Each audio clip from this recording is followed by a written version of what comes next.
माल लुटे इमरान खान है अल्लाह ने मदीने में रसूलुल्लाह स्टैंड बाय गो इमरान खान जिंदाबाद इमरान खान जिंदाबाद चोरों डाकों का किला कोमा करें कहीं पब्लिक के पे इमरान खान सारा यार इमरान नाल इमरान खान जिंदाबाद चलो जी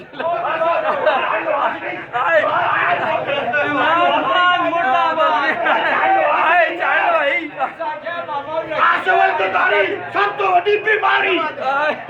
नवाज शरीफ चोर और डाकू मुल्क तो नाश के चले गए क्यों है जी आन मदीने रसूल इमरान खान क्यों है इलेक्शन जीत गया क्यों है जी क्यों है होया क्यों है 174 वोट साल भी 174 वोट अच्छा लगी अच्छा की चक्कर है राती संभाले आके 184% इमरान खान अवाम है 184 मैं अखबारां च पढ़िया छोड़ अखबार सभा के 184% इमरान खान ने लोगों आखे ने पंजाब जुले पे पीटीआई के भी चला गया कोई पाबंद अब आसो तारीख किथे पंजाब पीटीआई पंजाब सूबे से मकबूल है बाकी सारे जमात एक ही सुविधा महदूद करके इमरान खान बहुत अच्छे लेकिन जुर्माना किधर हुई थी किसे जुर्माना असली सब जुर्माने का सा चोरा टाको साल दिखा दे वो चीज़ नहीं कितने क्या करोड़ रुपए की करत सुनो ये राती टीवी के में दस रहे दिमाग खोल अपना मियां मोहम्मद वाशिद मिलत का बाहर आओ यार ताली उठो आओ जी बाहर आओ जी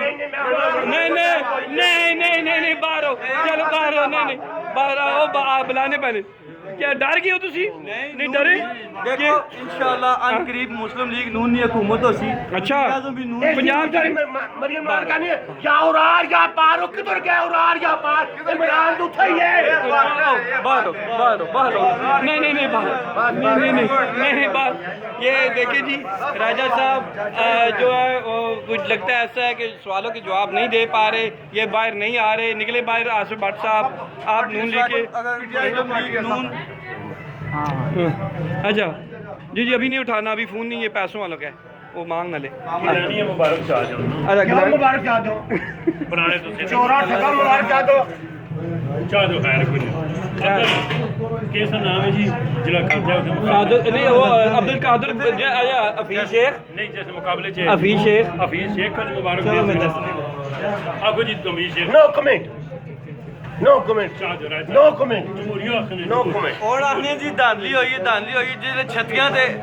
छितालियां ते 60 उत्ते हो गए 60 उत्ते ते छिताली काटे उसने धांधली नहीं हुई गाल छोड़ 174 वोट साड़ी औरत भी कितनी है इमरान खान का कोई इत्मीनान ना वोट उस आके मैं ठीक है फिर क्या करना लेकर राती संभाले आके 174% इमरान लोग इधर आए जी इधर आए ना आप पीटीआई छोड़ दिया आपने हाँ छोड़ दिए ना पीटीआई छोड़ पीटीआई के सपोर्टर वो कुकर हैं जो नीचे से गर्म हो रहे हैं ऊपर से सीटी बजा रहे हैं इसके साथ ही है आपके साथ है ना आपके साथ है ओए मेरा लीडर खुदा जाने मदीने रसूल वाला ना मैं उस तो कुर्बान हो गया इमरान खान तो तेरा चोरा और डाकुआ ललकारना पिया अगर 40 साल थे इमरान खान को तो 2.5 साल लम्बा का सब्र करो असि मदीने रसूल के कार गली कुछ लोगों ने खिदमत करके दम लिया कोई नहीं कूड़े सारा प्रोग्राम में नहीं पैसे पे कितने हो 7 लाख रुपए हर कार पे देने 12,000 पे देने कौन पे देने इमरान खान ने अकामाते बोलते ना जी ए मुल्क अगर कोई इस मुल्क को तरक्की ते चढ़ सकने ना वो मियां मोहम्मद वाशिद साहब तरक्की कर सकना इथों नाज की सऊदी अरब इंग्लैंड के मध्य में प्लेट लेस है प्लेट ऊपर है प्लेट लेस है प्लेट ऊपर है कल रोने की शक्ल बढ़ाई है रोने पे नहीं कि आप ओए तू छुप के चोर कल वज़ीर आज़म रो पड़ा है जी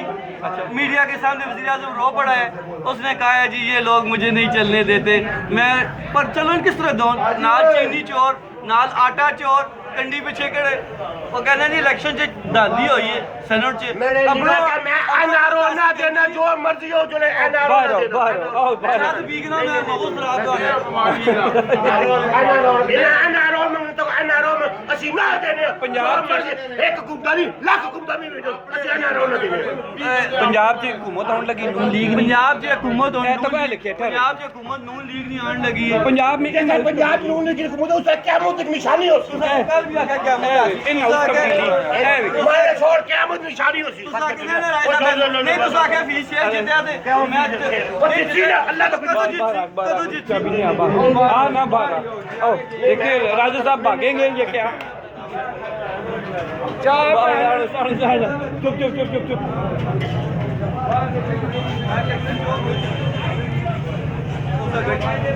हाने तो रहे मैं पैसे पे पैसा की होया कि कब्जा कब्जा की होया मैं आके बुलावी उन्हें आके आगे नहीं पहुंचो राजा साहब ये आपकी हार हो गई है राजा साहब आज भाग रहे हैं लेकिन हम इनसे सवाल करके रहेंगे राजा साहब से राजा साहब ये आपकी हार हो गई है क्या वजह है राजा साहब आप जवाब नहीं दे रहे इस हवाले से लेकिन ये हम आवाम सुनना चाह रही है आपसे ये आप बताएं ये क्या माजरा है आवाम आपको सुनना चाह रही है कल आपको हम बता देंगे जब हम पार्लियामेंट की अक्सरियत लेके फिर दोबारा बता देंगे कल परसों कल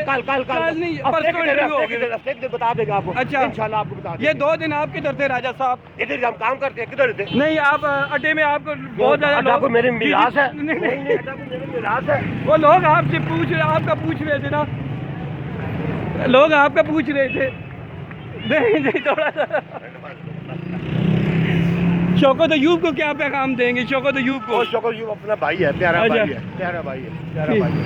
चले फिर हम परसों प्रोग्राम होगा इंशाल्लाह चलो बाहर कट जाइए चलो लेकिन तुम्हें मैं उठे किथे आई अली